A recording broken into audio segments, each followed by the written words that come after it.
membiayai proyek-proyek pembangunan yang berdampak positif bagi masyarakat.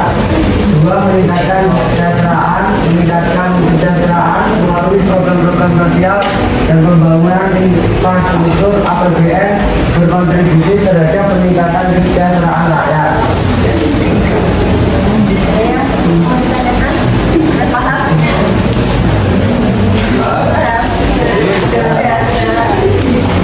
Breaking dulu ya. Ini apa tadi? Dari tadinya apa kayaknya? Ada breaking dulu ya.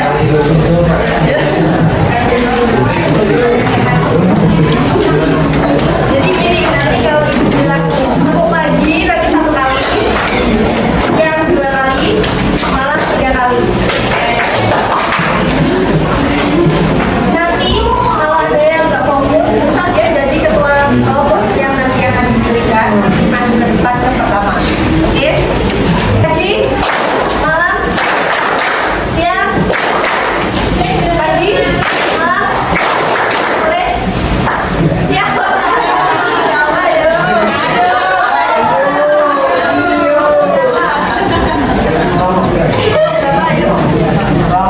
Kelompok 5. Ya, nanti maju pertama berarti.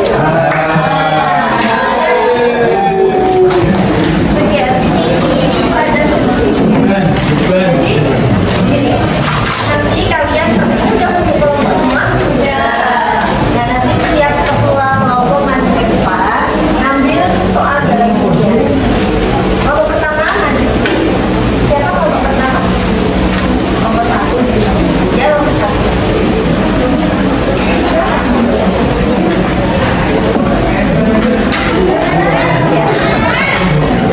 Kelompok 2. Ini 5 kelompok ya. Kelompok 3.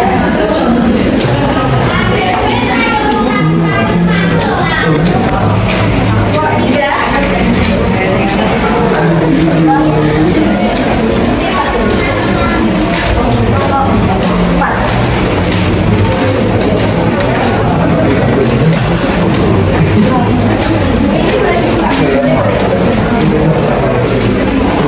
Kelompok terakhir. Ini kelompok terakhir kamu majunya pertama ya.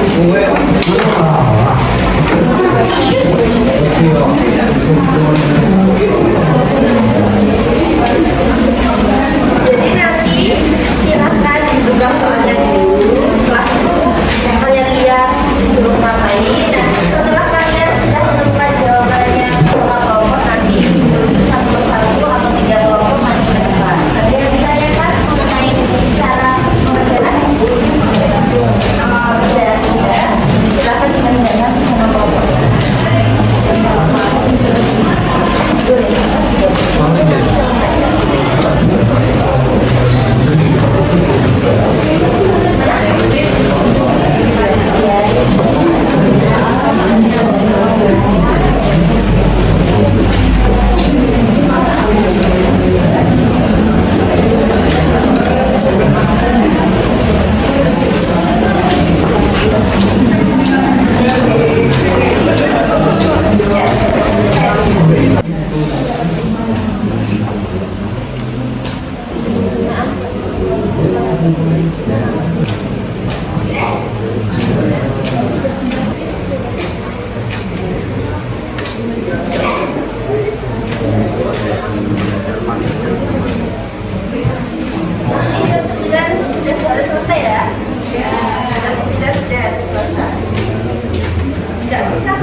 Identifikasi mengkomunikasikan kebijakan anggaran yang bisa diambil pemerintah dan bagaimana hal tersebut akan berdampak terhadap pertumbuhan ekonomi serta keberlanjutan lingkungan.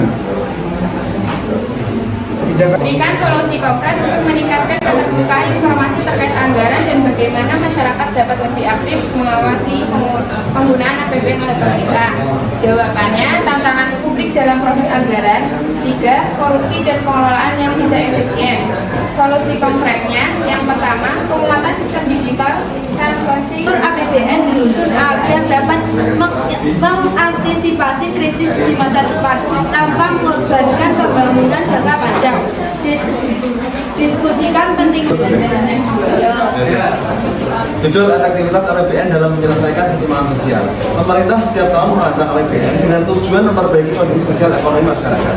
Namun, ketimpangan sosial di Indonesia masih menjadi isu yang menonjol meskipun alokasi anggaran untuk sektor pendidikan, kesehatan, dan bantuan sosial terus meningkat. Pertanyaannya adalah, bagaimana Anda menilai efektivitas alokasi anggaran APBN dalam mengurangi ketimpangan sosial di Indonesia? Diskusikan faktor-faktor apa saja yang mempengaruhi sejalan ini dan meskipun dana telah dialokasikan dan usulkan langkah Pemulihan ekonomi. Pemerintah terpaksa menambah utang guna membiayai defisit APBN yang semakin besar. Pertanyaan, apakah penambahan utang merupakan solusi yang tepat untuk menutup defisit APBN di masa pandemi? Jelaskan dampak jangka pendek dan jangka panjang dari penambahan utang terhadap stabilitas ekonomi negara, serta alternatif solusi yang dapat diambil oleh pemerintah untuk menjaga keberlanjutan fiskal. Jawabannya, menambah utang sebagai solusi untuk defisit APBN di masa pandemi sebuah langkah yang wajar.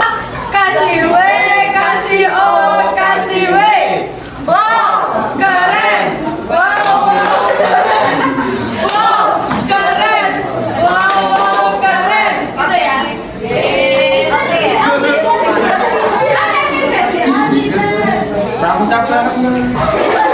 Kasih O, kasih W.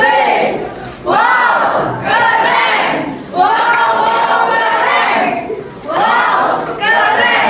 Wow, keren.